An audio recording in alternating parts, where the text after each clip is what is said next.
Zain Sucipto merasa gugup dan hanya ingin memakaikan cincin itu padanya dengan cepat, jadi dia tidak melihat sesuatu yang tidak biasa. Ketika dia memegang cincin itu dan dengan hati-hati meletakkannya di jari manis kanan Roma Romiati, dia tiba-tiba menyadari bahwa ada sesuatu yang salah. Dia menatap tangan kanan Roma Romiati untuk waktu yang lama, mengikutinya ke atas, dan ternyata seluruh lengannya benar-benar tumbuh di bahu kanan Roma Romiati. Pada detik ini, dia tanpa sadar menatap Roma Romiati dan bertanya dengan ngeri, "Roma Romiati, ini apa yang terjadi?" Karena gugup, Zain Sucipto, yang sedikit bingung, baru saja mengetahui bahwa Roma Romiati, yang kehilangan lengan kanannya selama lebih dari 20 tahun, sekarang menjadi orang normal dengan lengan yang sehat. Pada saat ini, dia juga berpikir bahwa Roma Romiati mengenakan semacam prostesis canggih. Jadi dia tanpa sadar berkata, "Ini, di mana prostesis ini dibuat? Ini terlalu nyata." Roma Romiati berkata dengan penuh syukur, "Ini bukan prostetik. Tuan Renza yang memberiku ramuan, dan setelah meminumnya, lengan yang hilang itu tumbuh kembali." "Apa?" Zain Sucipto bertanya dengan tercengang, "Itu tumbuh kembali? Bagaimana ini mungkin?" Raya di samping mengingatkan, "Ayah, kamu telah melihat kekuatan magis Tuan Renza di gunung waktu itu kan? Jadi kita tidak bisa menggunakan akal sehat kita yang terbatas untuk mengukur kemampuannya." Ekspresi Zain Sucipto membeku sesaat, dan dia langsung teringat apa yang dia lihat di gunung pada hari itu. Yoshua yang sangat kuat juga dikalahkan dalam satu pukulan di depan Tama. Dan yang kedua dari 4 komandan perang front kataklismik juga mati dengan mudah. Kekuatan dan kemampuan Tama memang di luar pemahamannya. Oleh karena itu, tampaknya tidak ada yang tidak dapat dipahami tentang mampu untuk menemukan obat mujarab yang dapat meregenerasi anggota tubuh yang terputus. Memikirkan hal ini, dia tidak bisa menahan nafas. "Saya tidak berharap keluarga kami diberkati oleh Tuan Renza." Roma Romiati mengangguk ringan dan berkata, "Tuan muda, tolong bangun dulu, saya ingin berterima kasih kepada Tuan Renza." Ya, Zain Sucipto benar-benar yakin. Dia dengan cepat mengambil mawar, menyerahkannya kepada Roma Romiati, dan berkata dengan serius, "Ayo kita berterima kasih kepada Tuan Renza bersama." Tama, yang berada di ruang tamu, mendengar percakapan antara ketiga orang itu, dan tanpa menunggu mereka keluar, dia segera berdiri dan berkata dengan keras, "Kalian bertiga bisa mengobrol dengan baik, saya akan kembali ke kamar dulu." Sudah melangkah keluar, Raya buru-buru diusir, dan Tama sudah keluar dari pintu. Setelah ragu-ragu selama 1 atau 2 detik, dia mengejar keluar pintu dan berteriak ke punggung Tama, "Tuan Renza."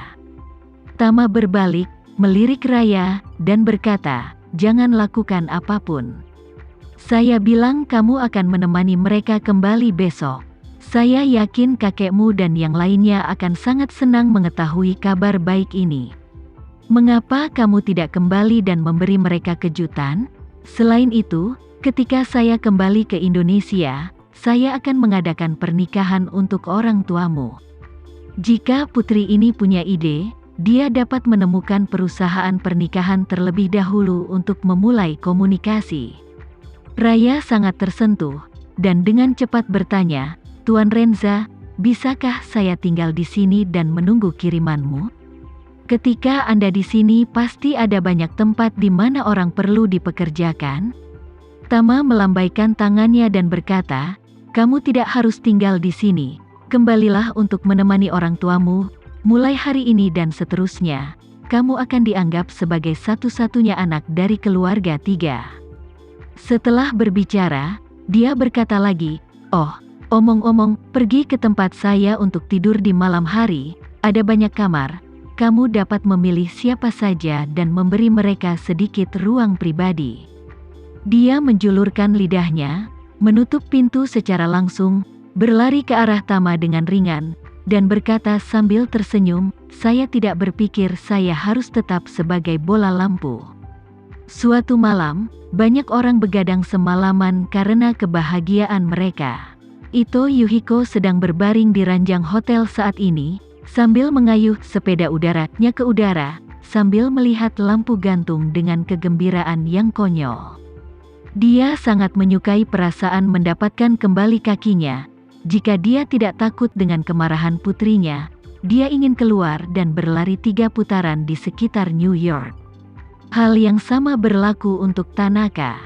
Dia tidak berbaring di tempat tidur selama kurang dari 5 menit, dan dia tidak bisa menahan diri untuk tidak turun dan berjalan-jalan beberapa kali, dan kemudian meletakkan kakinya di atas meja untuk melihat dengan hati-hati dan menyentuhnya dengan hati-hati.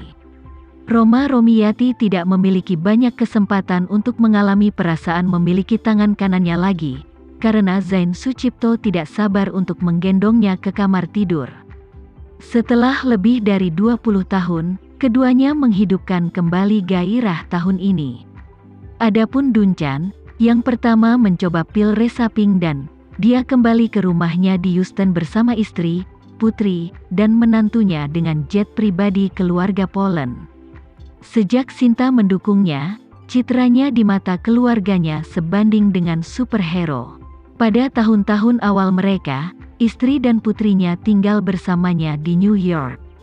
Saat itu, dia mengabdikan dirinya untuk bekerja dan jarang bertanya tentang istri dan anak-anaknya. Dan karena identitasnya sebagai polisi, dia cukup ketat dengan istri dan putrinya di hari kerja, dan suasana di rumah telah sangat menyedihkan tanpa menyadarinya. Belakangan, hubungannya dengan keluarganya menjadi semakin tegang.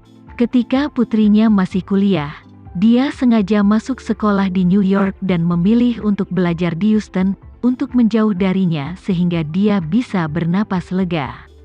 Sang istri pun mengambil kesempatan untuk memilih menemani putrinya belajar di Houston, dan mulai berpisah darinya sebenarnya. Tapi untungnya, kedua belah pihak hanya berpisah untuk waktu yang lama, dan itu tidak meningkat ke titik membutuhkan perceraian. Putri Dunchan tidak pandai belajar. Dia memberontak ketika dia masih muda, dan ayahnya adalah seorang detektif tegas yang lebih ketat dari orang tua biasa. Oleh karena itu, meskipun pemberontakannya sedang berjuang, dia tidak pernah memiliki kesempatan untuk muncul. Meskipun Dunchan telah tinggal di Amerika Serikat untuk sebagian besar hidupnya, dia adalah orang tua yang benar-benar bergaya Indonesia. Cara dia memperlakukan pendidikan putrinya dapat diringkas dalam kata-kata intervensi berlebihan dan pengekangan ketat. Dan karena tekanan tinggi yang dibawanya, putrinya berubah dari pemberontak menjadi mentalitas lelah sekolah yang relatif dekaden. Karena itu, hubungan antara ayah dan anak perempuan tidak pernah mereda. Penghasilan Dunchan sebelum pensiun hampir $400,000 sampai $500,000 setahun. Meskipun tingkat pendapatan ini tidak rendah, tetapi juga dengan kuat mengelaskan lapisan sosial keluarganya ke kelas menengah. Putrinya menikah tahun lalu dengan seorang pria muda Indonesia yang lulus dari universitas bergengsi dan bekerja untuk NASA. Meskipun menantunya agak berbakat, dia terlalu bersemangat. Selain itu, dia tidak terlalu dihargai di NASA, dan dia bahkan terpinggirkan dan dengan demikian sedikit tertekan. Dunchan cukup memahami menantunya. Dia adalah seorang profesional di bidang kedirgantaraan dan memiliki pendidikan dan keterampilan yang sangat baik. Namun, karena latar belakangnya yang tidak terkait, dia telah ditekan di mana dia bekerja. Setelah kembali ke rumah, Dunchan meninggalkan keluarganya di ruang tamu dan berkata dengan penuh emosi, "Sulit untuk kembali, mari kita bertemu dengan semua orang dulu." Istri, anak perempuan, dan menantunya setuju tanpa ragu-ragu dan duduk di kedua sisi Dunchan. Dunchan mengeluarkan cek senilai $10 juta yang diberikan oleh Sinta dari tangannya dan berkata, "Untuk uang ini, ide saya saat ini adalah menyerahkan semuanya kepada bayi dalam kandungan Dania dan membuat kepercayaan keluarga." Putrinya buru-buru berkata, "Ayah, anak ini belum lahir, ayah tidak perlu berpikir lama untuknya. Dunchan berkata dengan sungguh-sungguh, ini adalah sesuatu yang harus ayah pertimbangkan karena ayah tidak terlalu memikirkanmu sebelumnya. Itulah mengapa keluarga kita begitu terasing. Dan selain itu, ayah tidak melakukannya untukmu, tetapi untuk anak-anakmu dan anak-anaknya di masa depan.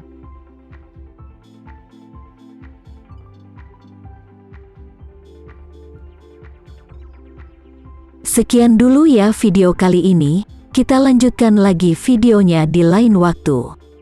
Oh iya, bagaimana menurut kalian? Semoga bisa sedikit menghibur kalian semua.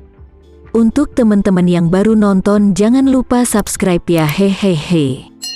Dan kalau teman-teman ada yang ingin gabung langganan, bisa langsung gabung saja untuk dapat fitur yang menarik dan sedikit membantu Mimin.